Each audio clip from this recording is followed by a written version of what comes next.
3 times in the last week I have been told that's a lot. Usually I'm told that about my personality. What those people are referring to is me trying to improve my health, increase my fertility, become as fertile as I possibly can, and freeze my eggs next year. When somebody says to me, why aren't you drinking? How's therapy going? Why are you in the gym on a Friday night? And I explain to them all of the different things I'm doing, the holistic approach I'm taking to my fertility, and how seriously I'm taking my fertility. They say to me, that sounds like a lot. And they're right, it is a lot. Trying to navigate fertility at any age, but especially in your mid-30s, when all of the stats that you read online are horrific, then you go and check the actual scientific data, they're also really scary. Then you check the NHS website, which hasn't been updated for over a decade. It's a minefield. Trying to navigate that is a lot. Trying to make sure I'm getting enough protein, I'm going to the gym often enough, I'm getting enough sleep, enough hours, a good quality sleep, I'm meditating, I am practicing breath work, I'm spending time with my friends, I'm spending time with my family, I'm launching a podcast. Yes, it absolutely is a lot. Interestingly now, I'm doing lots of things that are all moving the needle and are all good for me. Nobody's saying to me, oh, that's what you should be doing anyway. That's how you should be spending your 30s. And it just boggles my mind that if I was still working and partying as I was in my 20s, somebody would have something to say. But in your 30s, you're supposed to be a bit healthier. You're supposed to care a little bit more about your sleep. You're supposed to care a little bit more about your skincare regime. But doing it all together, apparently that's a lot. And it just feels weird to me that instead of people saying, oh, this makes complete sense, and actually, although you're making these really big changes in your life, or have spent the past 6 months working out how to implement them, the life you're trying to build and the lifestyle you're building, that's what you should be aiming for anyway. You were doing it wrong in the first place. Instead of what you're doing now, because that's what most people do, that's right, and what you're trying to build, that's a lot. That's a bit of a step too far. Do you know what else is a lot?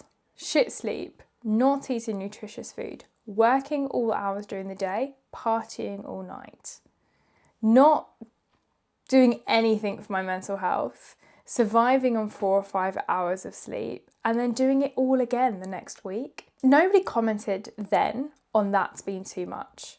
I did all of that in my early 20s, and not one person ever said to me then, wow, that's a lot. You need to be careful you don't experience burnout. And it was a lot then. All of those things combined was a lot.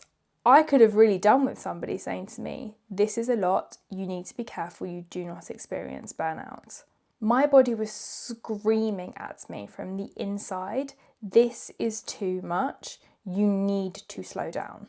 My hair was falling out, my mental health was on the floor, I was running on empty and in survival mode.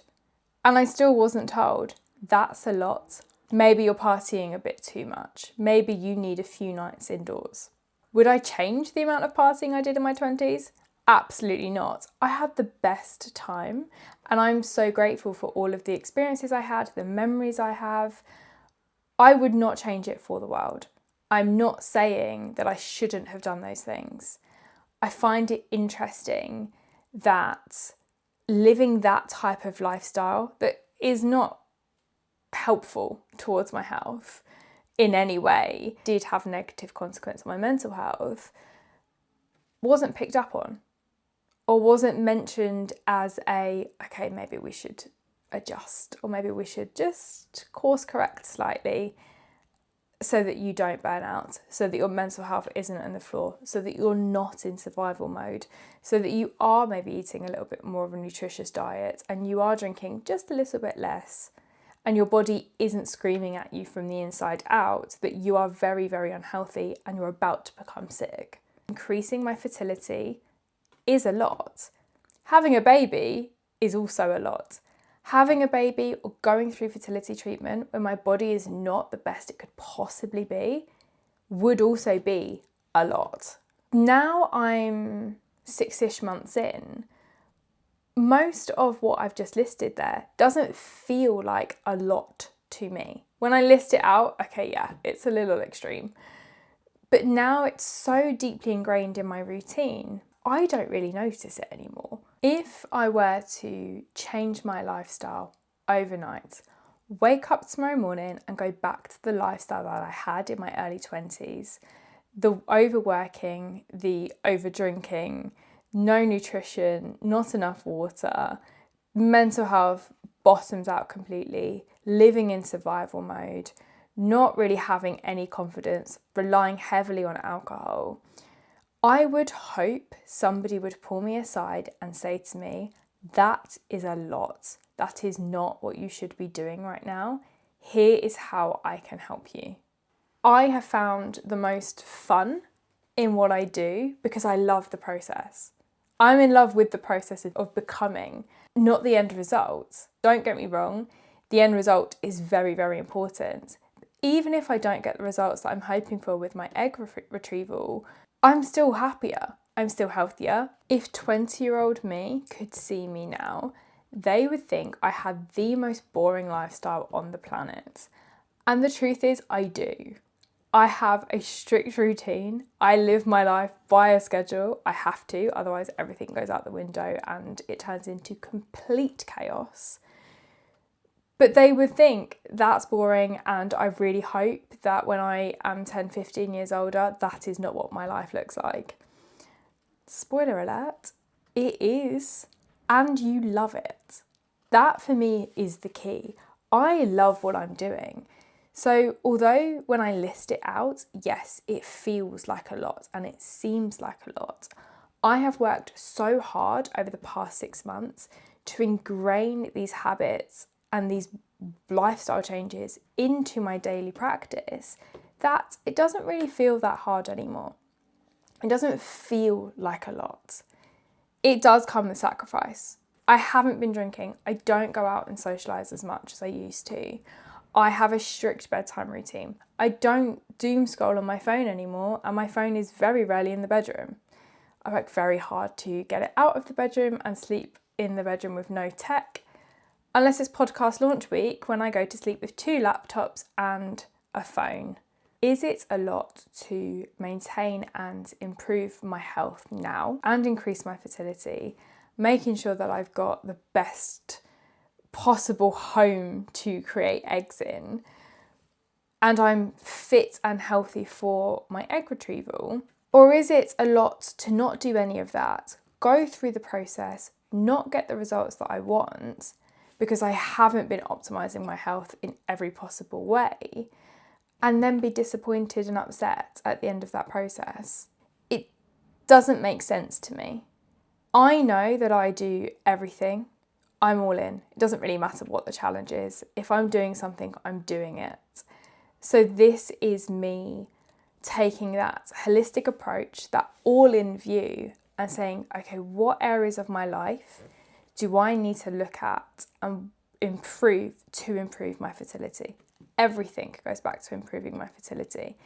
Yes, there are other impacts it's having, like not drinking, improving my sleep. That's good for me anyway. Going to the gym, fantastic for my confidence, great for my skin. Ultimately, the reason I'm doing everything is for my fertility. I meditate almost daily now, not quite there yet. And I do that to calm my nervous system, to make sure that although I have a busy scheduled day, that I'm usually running from one thing to the next, I have 10-15 minutes a day where I can breathe. I also practice gratitude daily, which again can sound like a lot. I actively stop during my day and think about the things that I'm grateful for.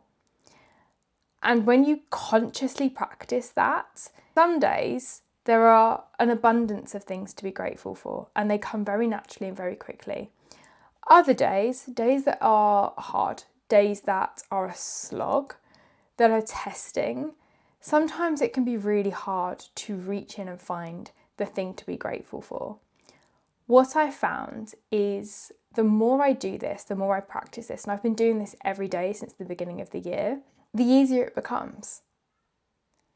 So adding one more thing to my list of things I have to do every day is a lot, but I don't let them slip. What I found is that I'm always grateful for the same things. I'm grateful for the people in my life. I'm grateful to hang out with my friends. I'm grateful to be laughing so much I'm crying. I'm grateful when I'm able to catch a sunset and actually sit and watch it and not be glued to my laptop so much I blink and it's pitch black outside. I'm grateful that I'm healthy and that I'm able to share a meal with a friend and catch up with them. My gratitude is pretty much the same across the last 6 months. So it doesn't really feel like a lot to acknowledge that gratitude. I think one of the reasons that I don't feel overwhelmed with all of the different changes I've made and how much it is a lot is because I am now incredibly intentional with my time. A few years ago, I was definitely a bit more wishy-washy with this and had a bit more of a go with the flow attitude, but I felt like I was being pulled in all sorts of different directions and none of them were the direction that I actually wanted to go in. Now I'm incredibly intentional with my time. I know exactly what I need to do. I know how I need to do it. And the key thing, I do it. Our energy is a valuable and finite resource and should be treated as such. I have launched a podcast. I cannot believe I'm sat here saying I've actually launched a podcast. It's wild to me. I did not think 6 months ago when I really knuckled down and started looking into this seriously and making all these changes. I have launched a podcast. I cannot believe I'm sat here saying I have launched a podcast. I have thought about this, dreamt about this, worked hard on this for so long. To see it actually coming to life now feels incredible. And I'm very proud and very excited to get to the point where I'm able to share this. I am trying to increase my fertility in order to freeze my eggs next year, and I'm documenting the journey as I go. I have a lot to say and I have many, many questions. I am not a doctor. I am somebody who has a special interest in fertility, a vested interest in the data and the science that sits behind it, and an endless curiosity for more information, more data, more things that I can try. I will be sharing what I've been doing so far and how I'm getting on going forward in these podcast episodes. Please do like, subscribe, follow, share, all of the things if this is something that's interesting to you or somebody in your life. I really, really appreciate it and really look forward to speaking to you soon.